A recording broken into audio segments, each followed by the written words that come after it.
Welcome back to Careers Explained. Today we're talking with Kellie Bland about her career path and current role. She received her bachelor's degree from Elon University in Communications and her Master's of Arts in International and Intercultural Communication from the University of Maryland, Baltimore County. Her previous work experience includes working as an English teacher trainer for the Peace Corps, as a Shriver Peaceworker Fellow for Friends of Patterson Park, and as a team development specialist for AFS Intercultural Programs. She is currently a Program Analyst at the U.S. Department of State. Welcome, Kellie, and thanks for coming on today. Can you start by telling us what you do in your current role? Sure. So I currently work in the State Department, the Bureau of Population, Refugee, and Migration. And so within that bureau, there's different offices like that focus on different things, migration. There's my office that's admission. So it's basically everything that has to do with getting the refugees to the United States admitted into the US. And within my office, I work on the policy team. So like doing all the policy work and like we kind of, I guess, organize all the policy papers that are being written to make sure they're prepared and ready to go for our principal, our secretary. So it a lot of policy work. So interesting. Okay, within that description, can you break down some of your most common roles and responsibilities? Sure. So I guess some of my most common roles would be if there's our assistant secretaries going on a trip to somewhere in South America, for example. So then my team works with all the policy paper to make sure that she's prepared for her trip. So anything that there's equities that our office wants to share with the people that she's meeting with, we kind of collect all that information, get it cleared through everyone to make sure it's ready to go for her when she goes on her trip. Gotcha. So trip specific would be one example of Yeah, that. trip. It would be a trip, or if she's doing a speech, or if she's meeting with like a president or a minister, foreign affairs, or something like that. We prepare, and not just her. So we have an assistant secretary, Julieta Noyes, but then under her, there's a bunch of deputy secretaries. So sometimes they will fill in for her because she can't do everything. So Yeah. we prepare all of those. I think there's four of them. So we prepare all of them, their information as well. So, okay, they're basically speakers or presenters at a certain level with Right. your department, and your job is to prep them for whatever type of engagements they might have, Right. making Exactly. sure they're informed. Okay, Right. and then along with the making sure they're prepped, writing kind of reports or policy Mhm. analysis, what does that look like in terms of process? Can you walk through sort of the timeline of when you get an assignment to create Mhm. what you do to accomplish that? So it depends on how quickly or how far out we get the assignment, but sometimes, it could be like a week out and we'll, gather. And sometimes most of the times we're not actually writing the information because we're not the subject experts, but we're kind of gathering the information and then reaching out and saying, hey, like we within our bureau, we have offices for different regions of the world. So just say, hey, Western Hemisphere people, can you read this and make sure that it sounds right, it sounds correct, and then they'll input. So we kind of like reach out to everybody in our office to make sure their equities and their like expertise is shown in the paper. And then after that, we have to clear it through all the bureaucracy. There's a lot of levels to clearing it. And then once it's cleared, we send it to our assistant secretary, and sometimes she has to make changes depending on if she wants to switch stuff around, or if it's good to go, then it goes through there and goes from there. So you just kind of like start with the bones of like a template, and then you fill in the template and ask your colleagues to fill in the rest. Gotcha. Okay, so you gather kind of data or information from maybe the internet. Like, what's your first? Right. Or like press, we have like Okay, press information. So you can grab it from there just to start the bones. And then from there, you ask other colleagues to fill in who are the subject matter experts. gotcha. And how many of these types of assignments are you working at a given time? So I think there's five of us. So between the five of us, I want to say there's, I don't know, maybe five or six like a week Okay. circling around, and then we kind of go from there. And sometimes it takes a really long time to get the information, and sometimes it's easier and it's more complicated. A lot of people have to look at it, so it's like takes a long time. It take like a week to do like a paper that's like a page, you know? So So then how does that process you're working on average, maybe one paper a week for that with lots of different steps within the process, how does that map onto a typical day? Like, what does a day look like for you? So we have with besides that, like on the policy team, we have portfolios. So we have, let me try to think of the portfolios. And I was gonna say also that sometimes we can be pulled in other directions. So I was gonna say that I've actually been in Guatemala for the past 3 months, and I just got back last week. Because sometimes they ask us to go and fill in. So we have something called some and a part of the team that's called refugee coordinators. And so they actually like they're foreign service officers and they live abroad and they work on refugee issues like but on the ground in the country. And so since there's a lot going on with migration in Latin America, specifically in Guatemala, so they asked for someone to go to Guatemala for a 3 month temporary assignment. And so I already speak Spanish and I lived abroad for several years, and I can tell you about that too. But so I went and I left like the first week of July, and I just got back last Friday. So I'm a little bit I'm trying to think of like the day to day, and it's a little bit I'm like trying to think because I've been kind of removed from it. But yeah, I think I know from now specifically now my portfolio is Western Hemisphere like policy issues, and then so each person kind of depending on their expertise, one person does congressional inquiries because they have experience with that. So based on like our experiences and our interests, we all have different portfolios besides the actual paper like pushing, I guess you would say. Gotcha. Okay, so multiple kind of large roles. One is the on-demand assignments as Right. they come of those papers. When Hmm. you're not working on those, or maybe simultaneously, you Right. constantly updating this portfolio of a Right. And doing other work for towards that portfolio. Gotcha. Okay, Yeah. that's helpful to understand that. And can you Hmm. give some more examples of the type of work that would be in your portfolio? Sure. So I guess one So I have two portfolios. One is the Western Hemisphere, which is new because I've been abroad and doing that. So I will just that would just be basically if there were actually policy papers specifically about the Western Hemisphere, about Latin America, then I would be the first one to kind of start that paper because I have experience and I can start the bones that I was talking about with that. And then my other portfolio is called the Follow to Join visa, which is basically if you are a refugee or an asylum seeker, you can petition your family member to from the US to come, your family member who's abroad to come to the US once you're there. And so because I have experience with doing visas and stuff like that, they asked me to do that portfolio because I kind of understand the process of processing the visa itself. But it's really we work with like our legal office and our consular affairs office because they're the ones who actually do the visas.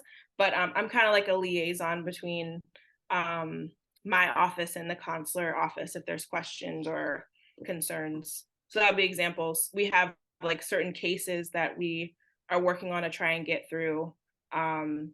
Cases that are in litigation, like the government was sued for a certain case, and so we have to make sure we can get that case through and figure out how to make it work so that these people aren't stranded in their countries, stuff like that. So that those are examples of like what I would do with my portfolios.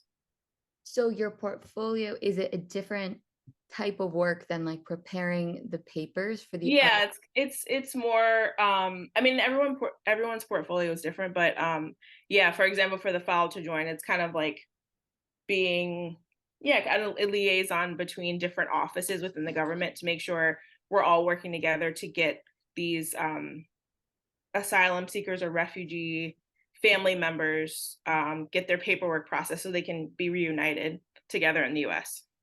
Gotcha. Okay, so you're working internally in that role to sort of answer questions, Yes, be answer the questions. point Right. person on making sure people know Right.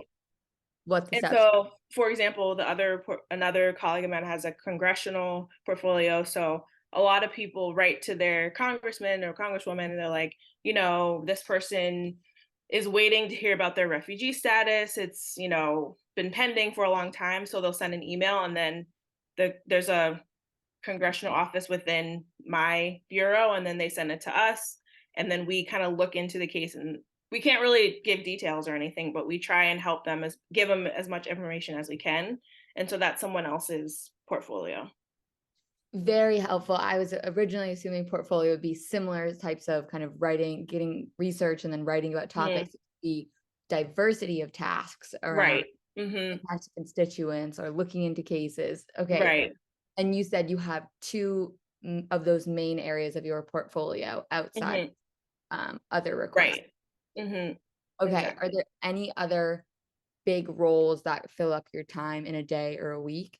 I'm trying to think. I mean, I guess in a way, we also just kind of are the, I guess, organizational team of the bureau for some reason somehow. So I guess we're trying to like get everyone organized with like all of the documents we have, and just try and find like a way to systematically store it in one place, or like with all the papers that we're doing, like there's so many that one of my colleagues created like this tracking system so that we can like make sure we don't miss any. So that's a really good thing and stuff like that. And there's also budget, which somebody else does. There's a budget person, but she actually left, so I'll probably have to fill in for that. I don't even know how to do that, but they're like, "Oh, Kelly, can you help us with that?" I was like, "Sure, why not?"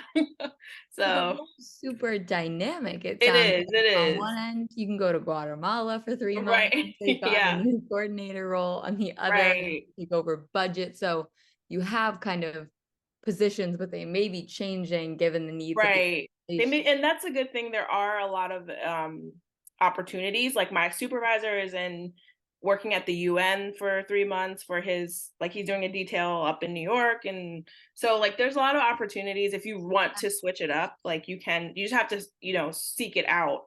But if you want to, you definitely can find like different things to, maybe it's something you're more interested in, or just to take a break or whatever. But there's a lot of opportunities. That's a great point. I mean, also a great way to prevent burnout by you don't have Right. to leave the Exactly. role, you can just take on some different tasks. So Yes. with that, what are some things that you like about the role or find challenging? I think what I like about it is because, like, I guess I originally started my, I guess, international career in Peace Corps. And so I think it's always, the higher up you get, the further away you are from like the working with people and doing that kind of thing. So I think working with like the refugee population, I feel a little bit more connected, like I'm doing something to help someone else. And so I really like that aspect of it, that I'm like, helping someone to get out of a dangerous situation. And even though I'm not like there, but I'm one part of the puzzle to help someone. So I think I really like that about it. I think, as always with so many, with all like government work, there's just not enough people to do the work. So I think at times it can be overwhelming, and it's a good and bad thing that we're allowed to do these like details and stuff, because if one of like I was gone for 3 months, my supervisor is still gone for like another couple weeks. So like then it left my team with like, less people, and they're all like burned out and tired. So, it's a good and bad thing because you have to kind of pick up the slack, and you want everybody else to get the opportunity also. But yeah, so that can be hard because there's not enough people. Definitely on one end, you have super fulfilling work, but Hmm. on the other end of that, it means there's so much to be done for the cause Yes. that there might not Yes. be enough people to Yeah.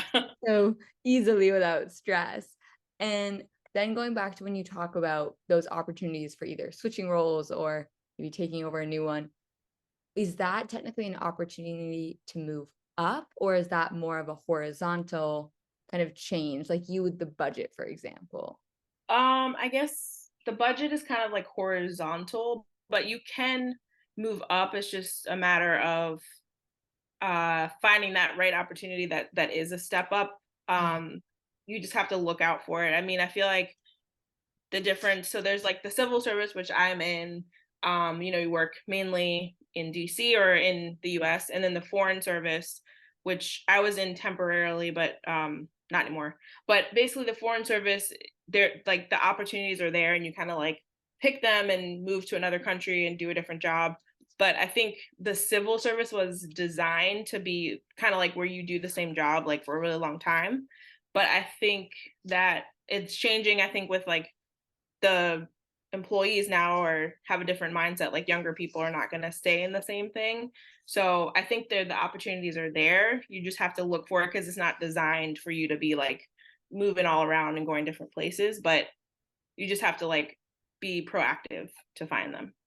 Gotcha. And I And don't know if I answered your question because I like went off no, you track. totally did. And you Okay. led to exactly where I was going. So this perfect transition. So then building on that, if you're looking for those opportunities and you're being proactive, like you said, is there a standard you need to do 2 years in this role to move up? What's the process of moving up in terms of what? I think you need, well, first of all, you need to be there for a year because like for your first year, you're kind of on a probationary period. So you need to stay for a year. And then from there, I mean, I don't think everyone's gonna be like, no, you cannot move from your job if it's less than a year, but I think that it might look bad if you Yeah. do it less than a year. And then we have like internal uh, websites that show like jobs that are being offered. So you can look at that and see if there's something that you want to do. They send emails sometimes when they're like really in need of someone to go, and then you can see if you can work it there. But and you also have to have, so like there's like the government scale with the numbers like your grade 8, 9, 10. So if your job is both, just for example, it's like a grade 11, 12, then you can move, if you start at 11, you can move up to a 12 or be promoted to have more responsibilities within your job, but get more, like get a better salary. So that's another way to work it, is to make sure that when you apply for a job, it's two grades so that you can move up easily, because sometimes it's harder. You can only move like across instead of up if you don't have that like double where your position says like 2 grades. And this is me like learning this, so I'm pretty sure that's the truth, but I that's what I've heard from many people, so that's something I'm trying to Yeah. go with. So look into more depth around that, but start by looking at what Yeah, grade level is, which, correct me right. if I'm wrong, but basically different jobs within the government have associated numbers that Yeah, equate based to on your a level experience, of, okay. salary. So then now within Uh-huh. your job, what was the training to get into this role?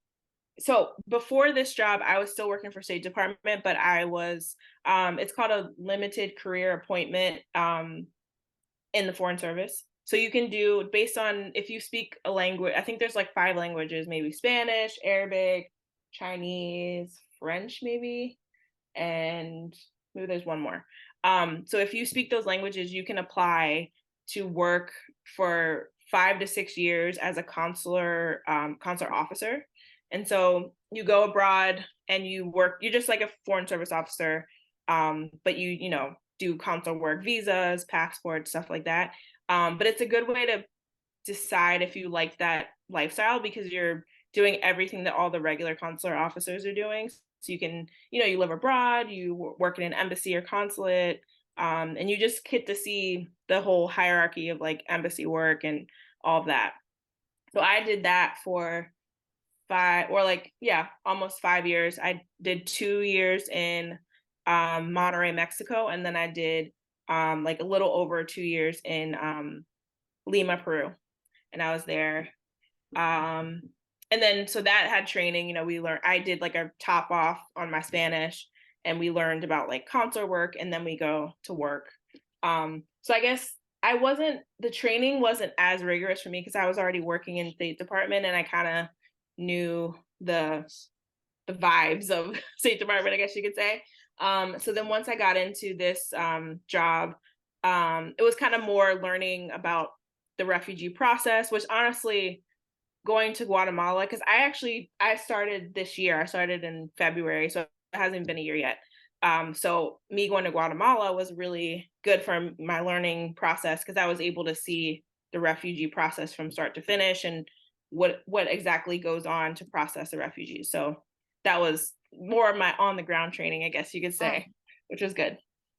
so you started you were already within the State Department, got some Hmm. training for another job that relates to this one. Then you got Right. both kind of in person and boots on the ground training in Guatemala. Hmm. For those who are interested in following you, is that kind of a standard path into your role, or could someone come with a different background and get trained when they start the job?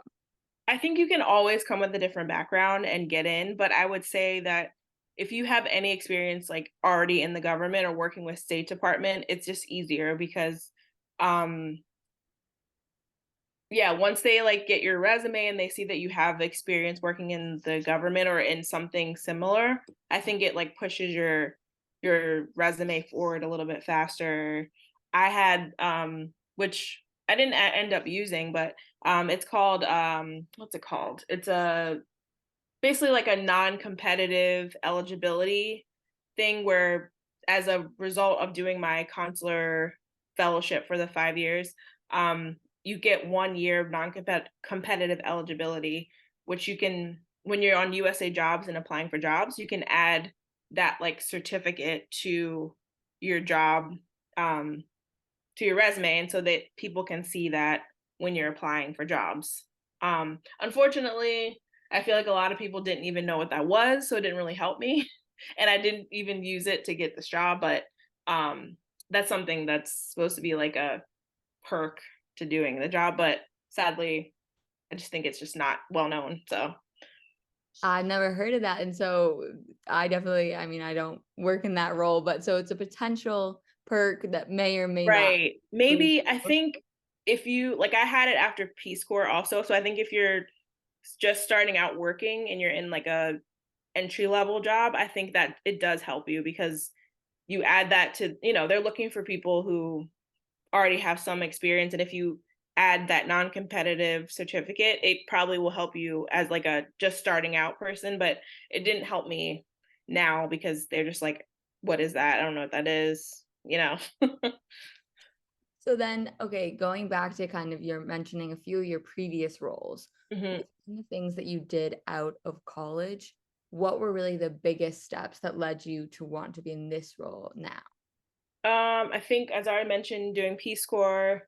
I think that kind of, I mean, I think I honestly started that out of wanting to just live abroad and like speak Spanish because I love speaking Spanish. And so that was like my initial interest. And then I think, I had a good experience doing that. And then through Peace Corps, I did my master's. It was kind of a Peace Corps program where we had a fellowship as part of our studies, and then we went to school full time. We had like a practicum every week, and it was with other returned Peace Corps volunteers, and so we did that. I did that, and so they pay for most of it. Like I mean, actually, they pay for all of it. You just pay for like your fees and stuff like that. So that was great. As like something, and you can once you do Peace Corps, you can look up which universities participate in this, and there's different ones all over the country. So depending on your interests or what you want to study, they will pay for some or all of your schooling. So that's something very good to know. And then what did I do after that?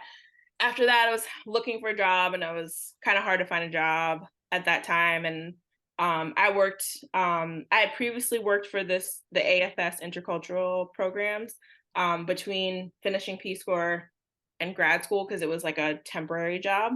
But then after I graduated from my master's, one of my old bosses was like, "Oh, do you want to come back and work?" And I was like, "No," because I like want to do something else. But then I need a job. So I was like, of course I'll go back. And then that turned into like almost 2 years later.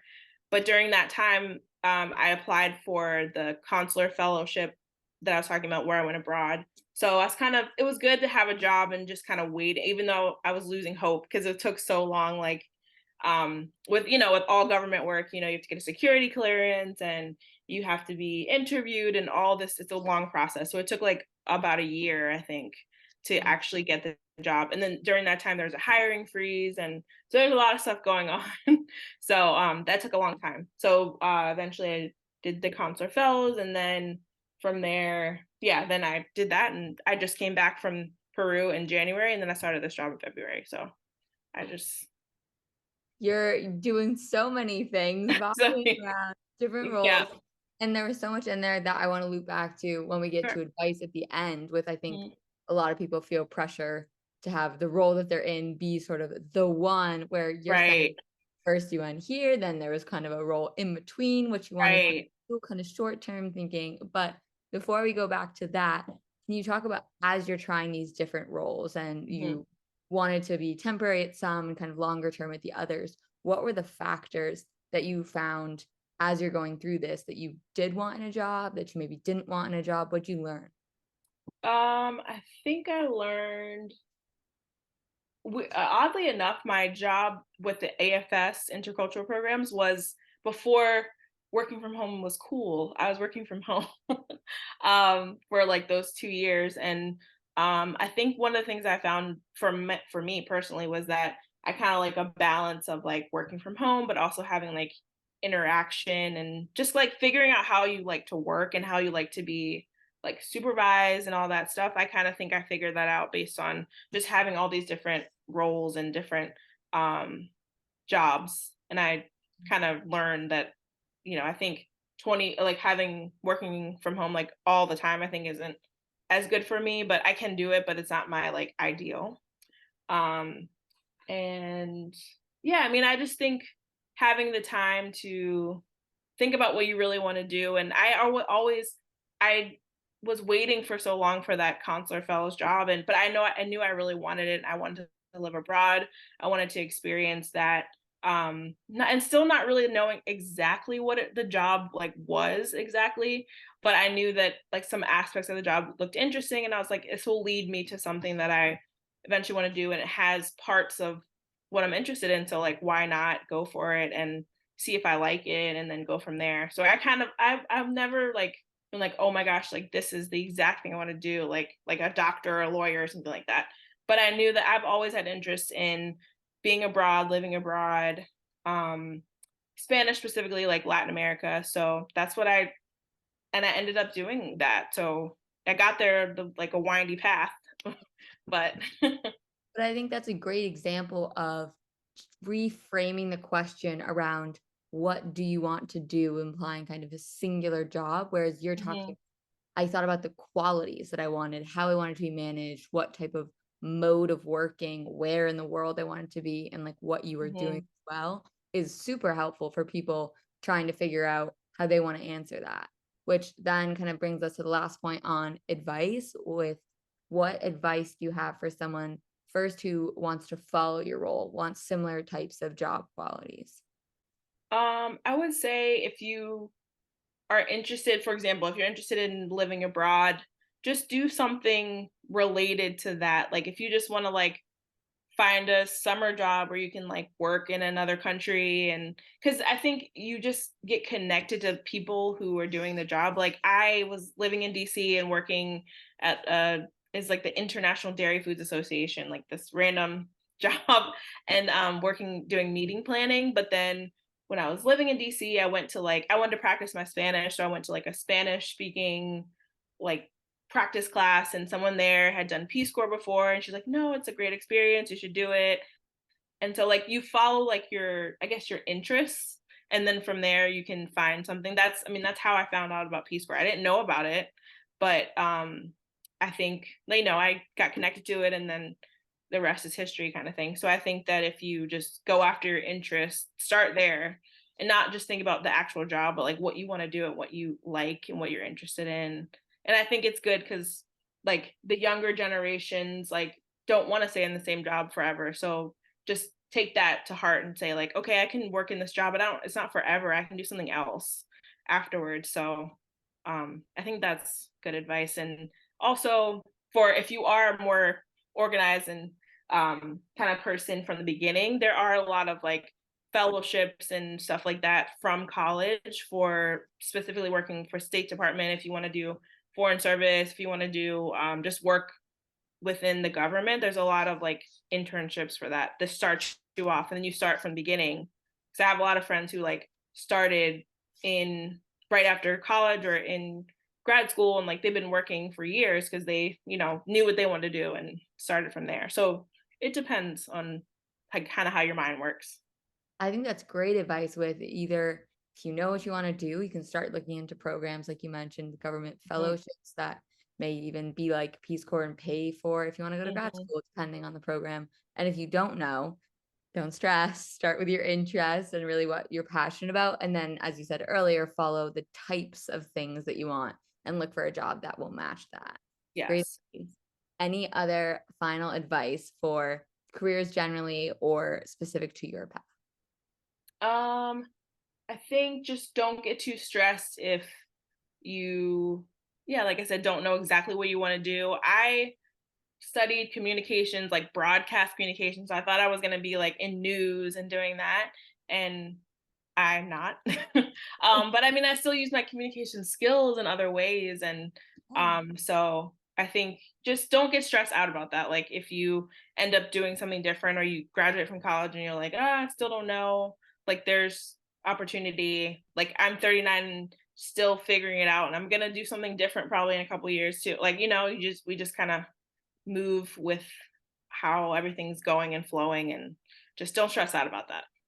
I love that. Be in the moment, enjoy the process of discovering yourself more. Yes. Mhm. Great advice. Well, thank you for that advice and for telling us about your path. It's been a pleasure having you on. Thank you. No, my pleasure.